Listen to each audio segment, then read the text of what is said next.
Dan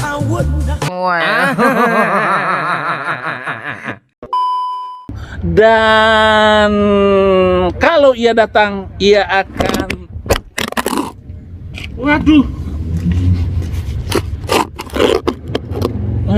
Sorry saudara-saudara, HP saya jatuh.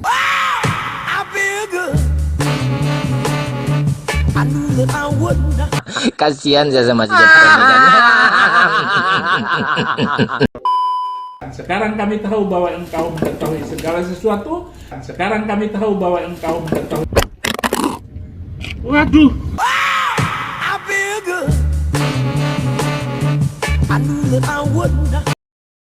Malang Arsenal.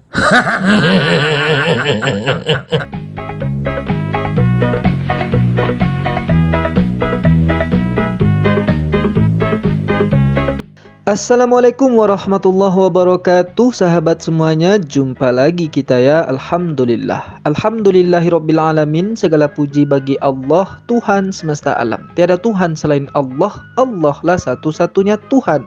Tuhan yang tiada duanya, duanya saja tidak ada, apalagi tiga. Lalu bagaimana jadinya kalau Tuhan itu tiga, ya umatnya jadi gila-gila tanggung, sahabat. Astaga. Ya sahabat, selamat datang kembali di channel Bam Tri. Selamat pagi, selamat siang, selamat sore, selamat malam.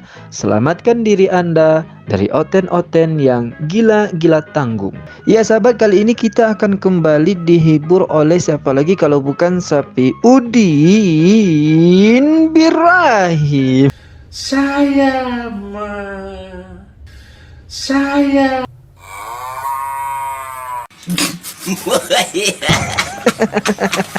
Ya, gila-gila tanggung ya. Gila-gila tanggung itu definisinya ya gila tapi tidak gila, waras tapi ya tanggung pula warasnya gitu.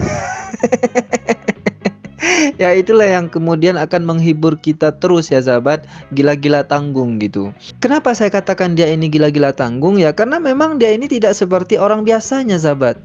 Tidak seperti orang pada umumnya, tidak normal gitu ya. Nah, berikut buktinya.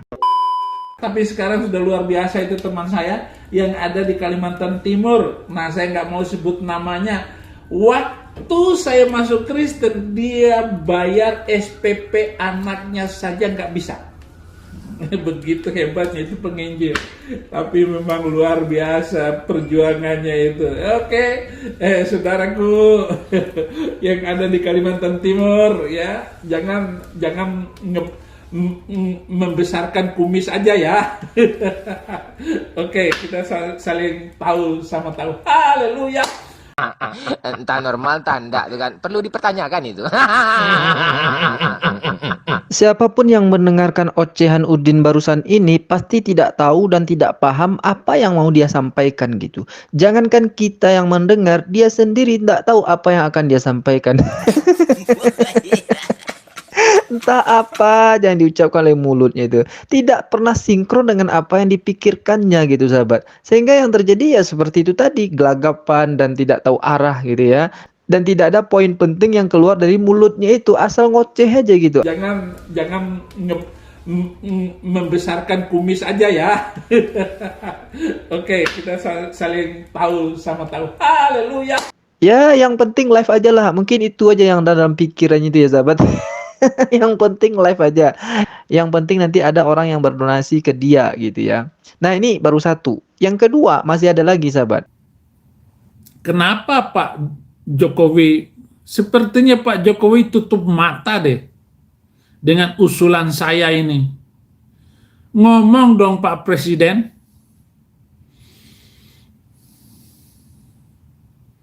Ada Din, kenapa lari?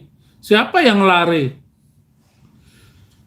Tapi saya nggak bisa masuk lagi karena diancam. Din, jangan lari Din. Siapa yang lari? Saya naik pesawat kok.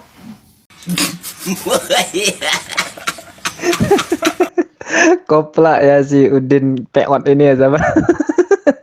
Kalau kita tanya ke dia gitu ya, Din, kenapa istrimu selingkuh Din? Siapa yang bilang selingkuh? Cuma dipinjam bentar doang ya. Udin. Nah inilah akibat dari mulut yang setiap hari kerjaannya menghujat ya. Setiap hari, setiap jam, setiap menit, setiap detik gitu ya. Hujatan aja yang keluar dari mulutnya itu. Sehingga menyebabkan saraf-sarafnya itu tidak bisa berfungsi dengan baik sahabat. Aliran darahnya itu tidak seperti biasanya, tidak normal lagi gitu. Nah sehingga begini jadinya sahabat. Dia katanya nggak lari gitu ya. Hanya saja dia nggak bisa lagi masuk ke Indonesia.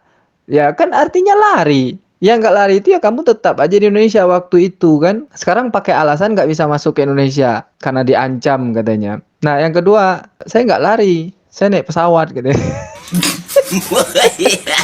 Makanya tadi kalau kita bilang, Din, istrimu dienjot orang, Din. Nah, dia pasti jawabnya gini, sahabat. Siapa yang enjotin? Cuma dicelupin dikit doang gitu. Ya itulah ya akibat mulutnya itu setiap hari menghujat. Maka terbata-bata dia ngomongnya. Ya tidak terkoneksi dengan baik antara pikiran dan mulut. Tapi kalau untuk hujatan, oh lancar jaya sahabat. Nah berikut buktinya. Nah, di dalam Al-Quran itu ada sayembara. Sayembara abad ke-7. Wa in kuntum fi raibim mimma nazzalna ala abdina fa'tu bi suratin min mislih wad'u syuhadakum min dunillahi in kuntum sadiqin. Dan jika kamu ragu tentang Quran yang kami turunkan kepada hamba kami Bang Mamat, maka buatlah satu surat semisal dengan Quran itu dan ajaklah penolong-penolongmu selain Allah jika kamu orang-orang yang benar. Saya orang benar. Saya tidak pernah tipu-tipu. Saya tidak pernah bohong. Saya selalu benar. Kalau sekedar ayat macam begitu, saya bisa bikin. Dan saya sudah banyak menulis buku kok. Dan buku-buku saya tidak bisa dilawan oleh kiai-kiai, ustadz-ustadz. Nah, apalagi menteri-menteri gombal-gambul, nggak bisa lah jawab. MU ada. Nah itu lancar jaya ya sahabat. Kalau untuk hujatan itu lidah dan mulutnya itu lancar jaya. Nggak ada hambatan untuk hujatan ya. Tapi kalau untuk bacaan dan kalimat yang keluar dari mulutnya itu ya tetap saja belepotan. Contoh di awal dia membaca surah Al-Baqarah ayat 23 tadi sahabat. Bacaan yang benar itu adalah wa in kuntum fi raibim mimma. Dia bacanya apa coba? Wa in kuntum fi raibim mimma. Saya orang benar. Saya selalu benar. Itu namanya gila dan bego, saudara-saudara. Untuk bacaan dan kalimat yang keluar dari mulutnya itu tetap belepotan, tapi hujatannya lancar gitu. Dan Oten bangga dengan itu semua. Kan terjemahan surah Al-Baqarah ayat 23 itu, jika kamu tetap dalam keraguan tentang Al-Quran yang kami turunkan kepada hamba kami Nabi Muhammad, buatlah satu surah yang semisal dengannya dan ajaklah penolong-penolongmu selain Allah jika kamu orang-orang yang benar. Dia langsung jawab, saya ini orang paling benar. Saya ini tidak pernah berbohong. Dan gampang sekali bagi saya untuk membuat surat tandingan. Saya sudah menulis banyak buku, kata Udin Peot ini. Sudahlah bacaannya salah, menafsirkan terjemahan pun salah juga. Jelas tantangannya itu adalah buatlah satu surat yang semisal dengannya. Lah dia jawabnya menulis buku. Siapa yang lebih hebat syairnya, Udin atau orang-orang kafir di zaman Rasulullah? Hebatlah orang-orang kafir di zaman Rasulullah. Tidak mampu mereka membuat ayat semisal ini. Bahkan dalam suatu riwayat mereka coba juga berusaha untuk membuat satu ayat semisal dengan Al-Quran. Yang terjadi apa? Jangankan kita umat Islam, umat mereka saja, sesama mereka saja, orang-orang kafir mentertawakan apa yang mereka tulis. Makanya sampai hari ini tidak ada orang satupun manusia dan jin yang mampu mendandingi atau membuat satu surat semisal Al-Quran. Apalagi hanya sebatas burung udin yang tidak bisa berdiri. Dan mungkin karena dia terus berusaha mungkin ya untuk melawan ayat ini, makanya dia jadi gila-gila tanggung seperti ini. Dan ini saya rasa tidak ada lagi obatnya. Obatnya hanya satu ya. Kembalikan dia kepada Sarah Ayu. Itu pun kalau si Sarah Ayu mau menerima burungnya yang nggak mau berdiri itu ya. Astaga. Oke lah sahabat semuanya, demikian saja video gila-gila tanggung Udin ini. Sampai jumpa di video Udin yang gila-gila tanggung berikutnya. Assalamualaikum warahmatullahi wabarakatuh.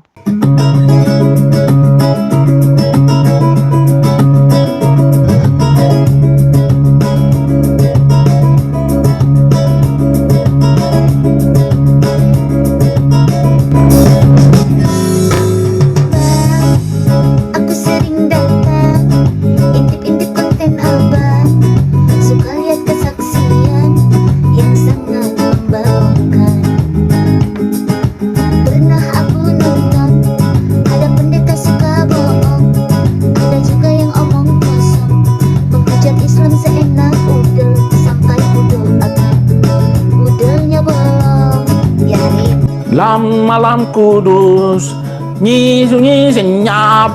Yesus naik sepeda, haleluya, dibonceng ya Mr. M, haleluya. Burung nuri si burung bawang terbang tinggi bagai layangan. Abang Bantri emang rupawan, karena itu banyak banget yang sayang. Odong-odong di jalan raya, berhentinya di lampu merah. Emang murna dong, banyak bohongnya, bener abang, harus dibikin gerak. Ini parah nih.